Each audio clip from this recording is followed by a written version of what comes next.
All right, we are live. Some technical difficulties. I had to delete the initial event, unfortunately, because yeah, I don't know. YouTube doesn't like my MacBook.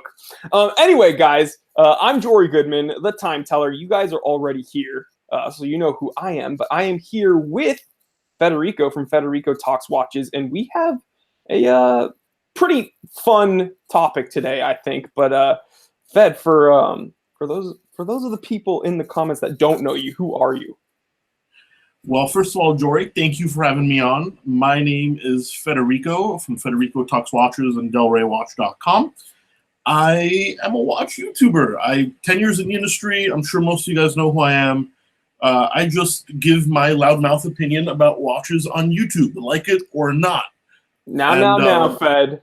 I'm the loudmouth here, all right? Let's get that straight between us. You're definitely louder than I am. But yeah, man, I'm excited to be here. I really like today's topic. I really do. Yeah, so guys, by the way, link to Federico's channel in the description below. Unfortunately, I couldn't add like all the stuff I wanted to add in the description because again, I erased the event and then I just like pulled the trigger on this one really quick. Let's acknowledge the people in the comment section. DH Skips is here. Justin Hill, we were toying with you. Unfortunately, it wasn't our fault. Hans Longkamp is here. Valen, a lot of the regulars. Cowboy Swami, best name on YouTube. Cowboys here. Joseph Huerta says time teller needs help telling time. I don't think I've ever been accused of needing help telling the time. By the way, it's 12:06 p.m. Pacific. Let's get down to business. So, guys, first of all, what are you wearing, Fed? What are you wearing on your wrist? This has nothing to do with today's stream, but I'm actually building a studio for my YouTube channel in a different office that includes like IKEA furniture I'm putting together, or rather John's putting together and I'm supervising. But I'm wearing an SKX. I figured I'd be beating around the office today. So I felt bad because I wasn't wearing it in a while, and it is one of the watches I really, really love. But what better occasion to wear an SKX when it's time to wear a beater watch, right? Heck yeah, dude. Can't argue with that. I'm wearing a watch that also doesn't really have anything to do with today's stream, but it's my Oris Big Crown Pro Pilot. Absolutely love this watch. I would argue equally as tough as an SKX, honestly. Deceivingly tough. Sure. The difference is, though, I mean, if I bust my SKX, I'm only $180 away from another one. Exactly. Yeah, there is a little bit of a price difference. Today's and guys, sound off in the comment section, by the way. I want to hear what you guys are wearing. Let's see. We have some SRP 775. So we have some people wearing a turtle, some people liking the SKX. Andrew Pereira is wearing a Pepsi SKX as well. Someone's wearing a vintage Tudor Oyster Prince. And 1938 Hamilton. Okay, wait. So Mook Rage is here now, so we can get on with the show. Okay, so guys, keep on telling me what you're wearing. I'm going to be looking at the comment section as we talk. But today is a really, really exciting live stream because Fed and I are going to be talking about. I hesitate to call this a grail list because these are more attainable grails. These are watches that him and I feel confident we will have in our collection in the future. But, maybe we have a few other things on our list before these watches. Maybe these are longer term goals, but not totally unattainable. So Fed, would you like to kick it off for us? Sure. And actually, guys, I'll give you one of my grails. It is rather expensive, but I am confident I'm going to be able to do it in the next 5 years. And if you aren't familiar with this watch, I encourage you to open up another window and Google image it because it is gorgeous. It is the Breguet Classique Moon Phase with the enamel dial and the power reserve. It is a gorgeous watch. Retail is in the low 30s, but used, wholesale through dealer channels, we're probably talking 12 or 13, maybe 14K, which is very, very, very expensive. But I think 5 years of hard work, I'll definitely be able to get there, and I'm expecting it to be my first like hot horology piece. That's a bad. That's a what? 42 millimeter.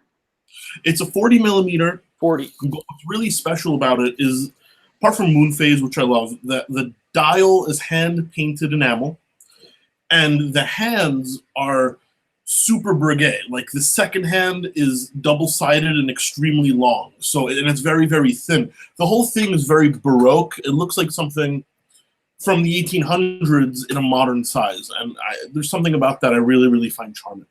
And again, it's a Breguet. And if I'm correct me if I'm wrong, that'll be your first Breguet as well in your collection. That'll be my first Breguet. It'll be my second ever solid gold watch. I used to have a Chopard in solid gold, the 1860, with the in-house movement. With the micro rotor too, correct? With the micro rotor, yeah. And I got that back when that only cost me $3,000 back in the day.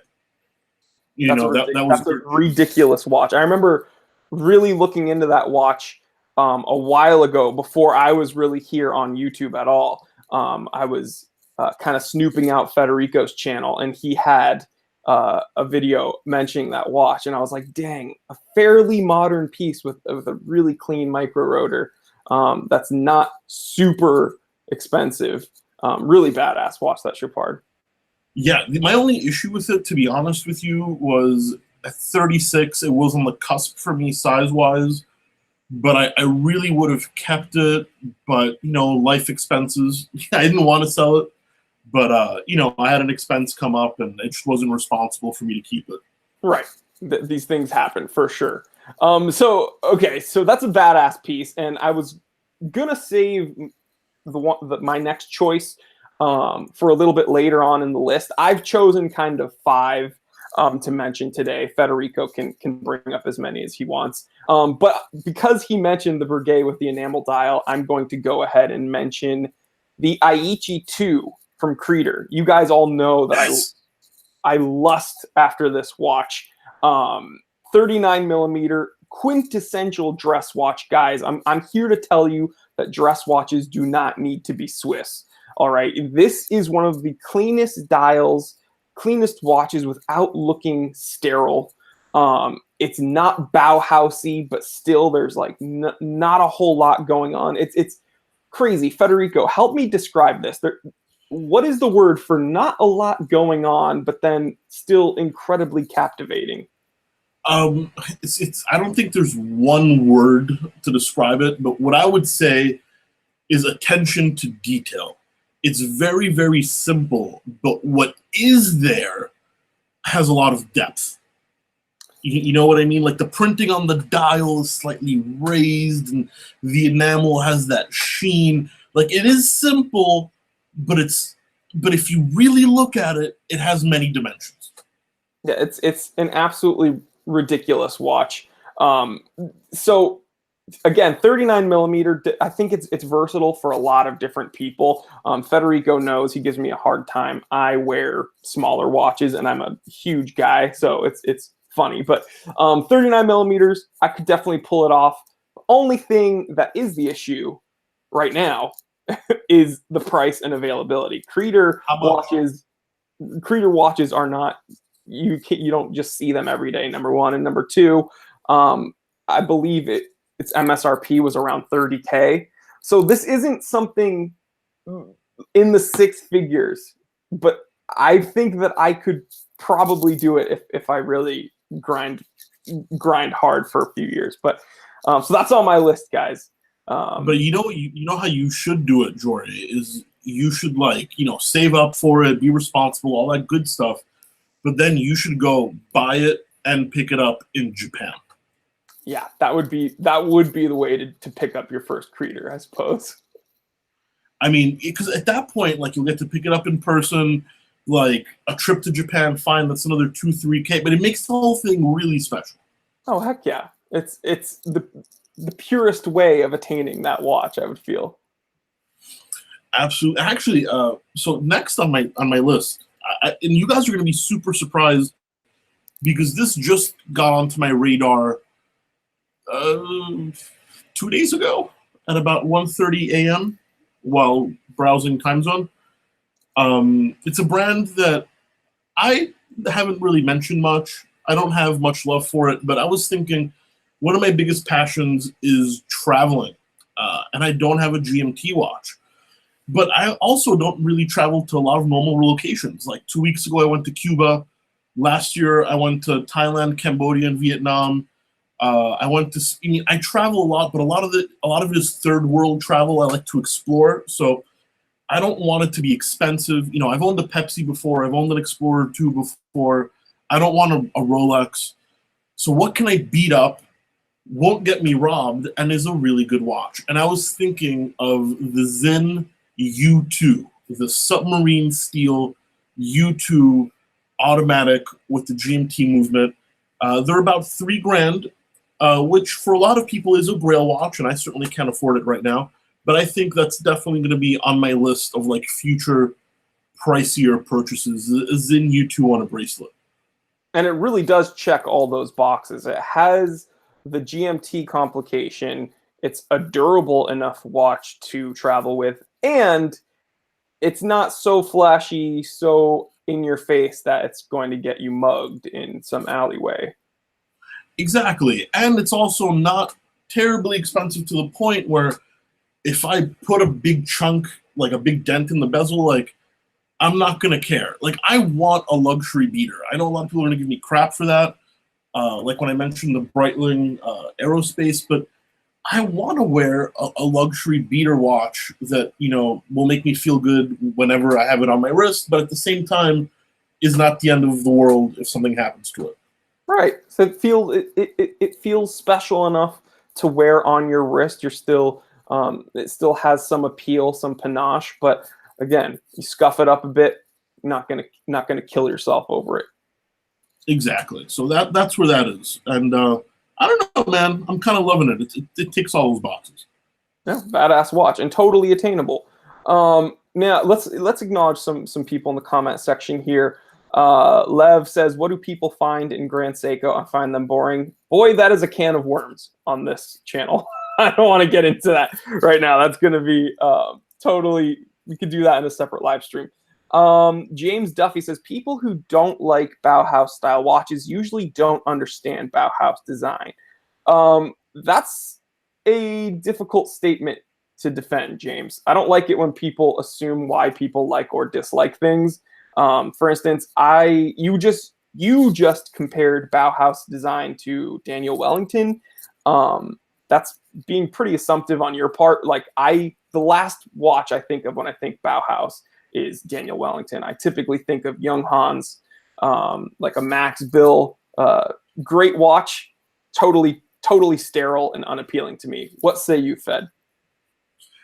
I mean, listen, Bauhaus is not for everybody. I certainly generally don't like it, but I think a Tangente, like a Nomos Tangente, is a really cool watch.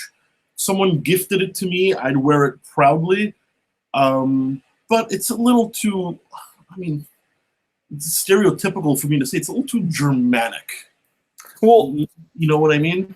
I agree. And that's that cleanliness, the straight lines, and again, the whole sterile aesthetic is not for everyone. I will agree that Young Hans makes great watches. Nomos makes great watches.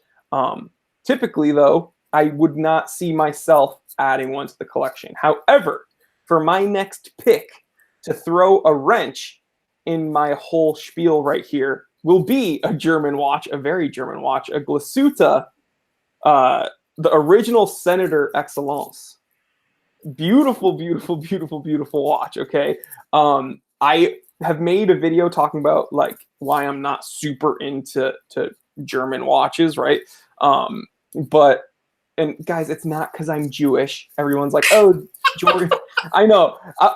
People are like, oh, you don't own any German watches because of the Holocaust, right? No, guys. You guys are reading way too into it, okay? Way too into it. Again, I just don't like a lot of Bauhaus watches. It's like people telling me I love Panerai because I'm Italian and have an affinity for Mussolini. Exactly. It's, yeah, these conspiracy theories are incredible. Keep them coming, guys. But the Glasuta Senator, that whole line, gorgeous dress watches. They have some really impressive complications as well. They've kind of taken the whole grand complication design, but modernized it. And also it comes in a fairly attainable package. So you can find some of these watches sometimes under 10K, and still $8,000, $9,000. That's an enormous amount of money. I understand that. And again, I couldn't just go up and buy one right now, but I feel like if I worked hard and I really set that on my front burner, I could pick one up.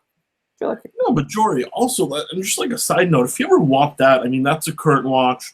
It's heavily, it's a great watch, but it is heavily discounted because Glasuta is not exactly in demand. You'd be surprised what you can actually pick that up for, I think. Yeah, no, I'm sure. And when the time comes, Fed, I'll be talking to Delray Watches about picking one up. That was not meant as a plug, but I'm just, letting you know. I think you would be surprised. There's no, it should easily be 30-35% off retail, brand new. Again, I think we can. I'm chuckling because in my video that I don't know if you saw it, the video I made yesterday, I mentioned how you can find the Certina Action Diver with the Powermatic 80 movement for well under what it's listed for, and how it might be a good thing that Certina is incredibly underrated in the Western market. And it sounds like maybe we can thank Glasuta for being a bit underrated there as well. Oh, absolutely. By the way, Jory, I just want to bring up a comment from James Duffy, who's a regular viewer of mine. I think he is of yours as well.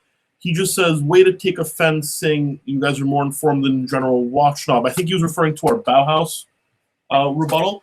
James, I didn't take offense at all, brother. I'm just pointing that out. Yeah, I don't think there was any offense taken. I think this is a conversation, my man. So if you're going to bring up things, don't expect me not to potentially, respond. That's how conversations work. No hard feelings. I still love you, bro. Yeah. We are all good. Let's acknowledge some more people in the comment section. Someone said conspiracy, or one Bentley Forever said conspiracy. Jory's beard is hiding the secret to world peace. I haven't found it yet, unfortunately. I can kind of agree. It's got a weird, soothing aura. Well, it's the beard oil, guys. It's the beard oil. Let's see. Jungle Eddie, poor man's Lange when it comes to Glasuta. There's a small element to that, but I think at these price points, nothing's a poor man's anything, unfortunately. Right. I think that's a very good distinction to make, guys. And again, whenever I talk about price, and I know I'm not trying to speak for Federico, but I know that this must go through his head because we both are content creators and we both have to be considerate of certain things. On my channel, when I bring up price points, it can be a touchy subject because for me, when I say, really affordable watches, and I'm talking about watches 500 and below, some people that's not that affordable. So again, everything's relative. And by us saying these watches are, attainable, to us, it's believe me, it's not that I'm rolling in it and that I'm going to buy a Creator, a Glasuta, and these other watches on my list. These are things that are future long-term goals for us. Oh, sure. That with a little hard work and dedication and busting your ass, you'll be able to treat yourself. Nothing wrong with that. Agreed. Fed, it is your turn. My turn. All right. So attainable. All right. So I do want something vintage in my collection. I'm not the biggest vintage guy. I've got an Atlantic World Master, which is under $100. I have a Submariner pre-ceramic, but that's hardly vintage. I do want a higher end kind of vintage piece. And I was thinking, what would that be? And even today, I'm not kind of entirely sure, but I was thinking of a 36 millimeter Rolex Day-Date, like an 1803 pre-quick set. You know, it's about as small as I can wear, but I think on a really cool strap, like a gold Day-Date with a champagne dial, not on the bracelet, can be probably picked up around $6,000. It's a hell of a statement piece. And it's got a lot of history as well, not to mention if I should ever want to sell it, I know I can get out of it rather easily. I've been toying with the idea of picking up a vintage Day-Date. Oh yeah, I mean, I don't know of anything more classic than that, especially in gold. I've been watching too much Theo and Harris. But definitely, I don't know, vintage Day. I mean, even on a bigger guy, it looks good. I don't know. It's got personality to it, and that's the key thing for me. I like personality. Hey man, if it's good enough for Tony Soprano. Exactly. There you go. But what do you got next, Jory? What's next after the Aichi and the Glasuta? Okay, so this is a watch. I think, if I'm not mistaken, thinking of my list right now, I think this might be the most expensive on my list. It's not the coolest on my list. I have a few other ones I'm going to bring up. This one is probably the most like flashy, just out there watches, and it is the Rolex GMT Master 2. All right, It's the 116718, the solid yellow gold with the green dial. All right. Oh, dude, way to steal my thunder. That was on my list. So this watch, okay, is another very polarizing watch. So you either look at it and love it, or you look at it and you are repulsed by it. All right. For some reason, ever since I was younger and I saw this watch, I was just drawn to it. And obviously, it being a Rolex, but precious metal GMT Master 2, and also not a super common one at that. This watch you can get in the 20,000s, maybe high teens. Federico would know more about that. You're looking at no box, no papers, around 20 to 22, depending on how good of a deal you get. Right. So I mean, yeah, there's not much more to say about that. Everyone knows GMT Master 2. Dude, I love that watch. Yeah, it's just a badass watch. It's got personality. It's kind of douchey, but sometimes it's okay to be a douche. Sometimes I genuinely love being a douchebag, and you know that kind of, at least that's the way I see it. That kind of fulfills that for me. I love that watch. See, and I agree with you, number one, but this explains the comment section.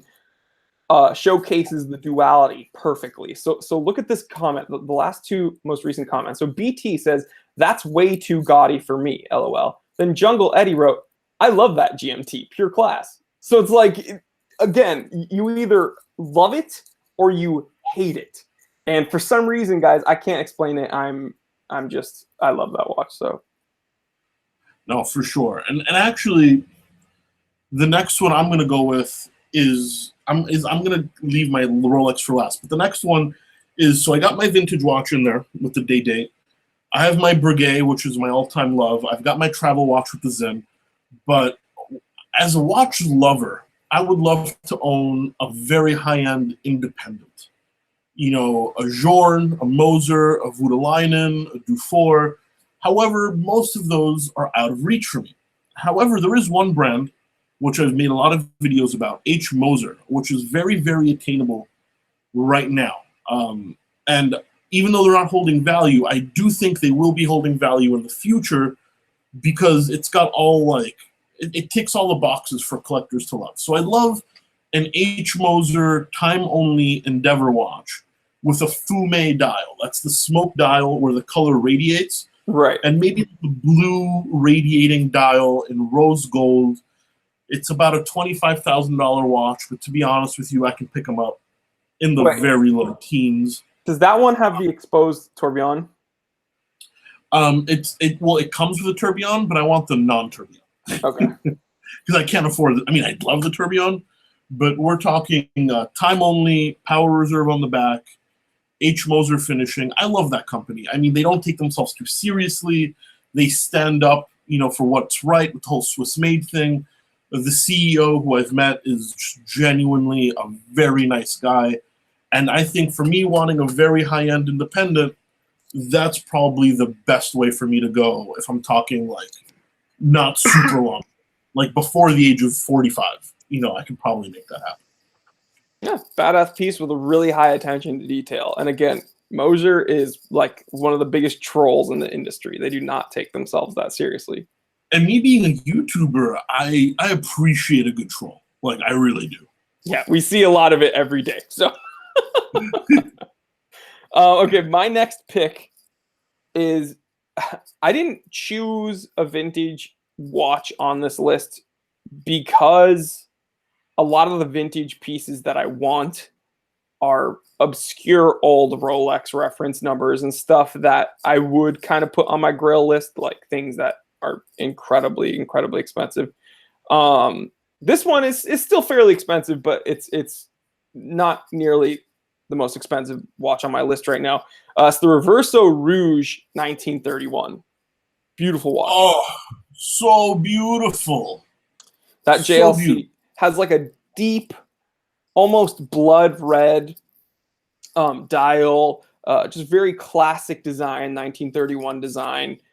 Came out in 2012, I believe, and you could find it back then for like around $5,000, which is crazy. By the way, crazy story. I sold one of the first 3 pieces of that watch to ever hit the U.S. market. I was working at Wempy, and that came in. We got it, and the 2 JLC boutiques got it at the same time. And I sold it to my so I don't know if I was the first, but I was definitely one of the first 3 to ever sell that watch in the U.S. I'm just jealous that you were able to be that close to one. Dude, I only saw it for like 6 minutes. It came in. They're like, hey, Federico, your special order came in. I called my client. I drooled over it for 4 minutes, and then I put it back in the safe, and I never saw it again. Yeah, it's such a cool watch. For those of you who don't know, it's a typical Reverso, very classic, not a whole lot of bells and whistles, but it has that deep blood red dial, and it's a beautiful, beautiful watch, and it kind of sets itself apart from other Reversos. So, no, for sure, it's got personality. And then next is going to be a watch, which I know the comment section doesn't like, but I've said it before. I'll say it again. This is the most expensive watch on my list. I know it's a crazy high number, but I will own one before I die. I've made myself a promise. And that is the solid gold GMT Master with the ruby and sapphire bezel, also known as the Patriot. It's gaudy, it's douchey, I don't care. I love it. I love it to death. And, I've got illusions of grandeur sometimes, and it'll help me play those out a little bit. I don't know if I'd wear it in public, but that thing to me is just one of the sickest things, like one of the sickest luxury items to ever be made. I love that watch. You'll wear it on your yacht, though. Well, I'll tell you this. I don't know if I'll own a yacht or not, maybe if I'm lucky, but when I buy that watch, I'm definitely renting a yacht for a day. I'm definitely going to charter one, though. I'm going to charter one. I'm going to spend $60,000 on the watch, and then I'm going to spend another $3,000 to charter for one day, and I'll play out my fantasy. Heck yeah. Dude, well, Han says you do you, Fed. Yeah, dude, it's just, what can I say? Like, I'll defend it to the very end. That watch it's like, I don't know, it's a milestone for me. I know when I buy that watch, I can finally say, like, I've made it, at least in terms of my career. Yeah, see, for me, that would kind of be the Aichi for me, to be honest. Like, that'll be crazy when I get one. And I say when I get one, because I will get one. It's just when will I get one? No, for sure. Dude, I believe in setting your mind, you can get, to be honest with you, if you told me 10 years ago I'd own a couple of Panerais, an IWC, and a Hulk, I would have called you crazy. Right, yeah. This is kind of a topic for my other channel, but guys, success, is not linear. So, things can change, and Fed and I know this from doing business and being on YouTube. Things can happen by the minute, an hour. So always get after it, guys. Don't sell yourself short. That's for sure. But that's my list pretty much, Jory. I mean, I can throw another 10 up there, but I think realistically, you know, that's about 150 grand worth of watches. I think I can probably achieve that in my lifetime. Totally doable and totally worth every penny. I'm going to finish up with my last one for this list, and it's actually the least expensive watch on my list, and it was a watch that I was offered about a year ago when the Grand Seco boutique opened up here in Beverly Hills, and it's the Grand Seco Snowflake. I went there, they took it out of the package, they took the plastic off, I put it on my wrist. I was gonna do it, and then I realized I had some other watches I wanted to pull the trigger on. I ended up picking up the J14070 Grand Seco, the first Grand Seco ever, instead, because that was more of a, I had that one on my list for a little longer. But this watch is a watch that'll kind of always be there. It's you can get it if you're savvy, you can find it sometimes even under $5,000. Yeah. But Grand Seco Snowflake Spring Drive, need I say more? Badass watch. Totally attainable. Work hard. I could see myself getting it. But again, it's not high up on my list. Or it's not immediately on my list because I feel like it'll always be there. Does that make sense? It is, but Jordan, I'm telling you, as soon as if they discontinue it, because they've made quite a few of them, so like it's never going to be super hard to get. But the moment they discontinue it, I'm telling you that's going to shoot up in price. Yeah, I agree, and I know that from the Seco scalpers. Yeah, for sure. So that's, you know, the moment you see the Hodinkee article where they're like, that's no longer being made, that's when you go into your bank account, you scrounge up the $5 or $6 grand, and you just make it happen, because you're going to be paying 10 a couple years later. Oh, easily. Yeah, easily. The badass watch. That's my final piece. But guys, when this live stream uploads, feel free to leave in the comment section what your kind of long-term purchases would be, what you hope to get, what you're working towards. I love hearing from you guys. Fed is going to jump in and take a look at them too. So we love hearing from you guys. And again, leave us in the comment section some kind of requests, some comments, what you'd like to hear us talk about in the future. We value that immensely. And thank you so much for joining us. Federico, thanks for jumping on the channel with me, buddy. My pleasure, man. I look forward to these every week. Just half an hour, chilling out, talking watches. Can't complain. Heck yeah. And so next week will most likely be on Federico's channel. So again, guys, if you don't follow him yet, what are you doing? Link in the description below. Check out his channel. Subscribe if you haven't already. And yeah, guys, I'm Jory Goodman, the time teller. I didn't invent time. I just tell it. Have a good one, guys. Take care.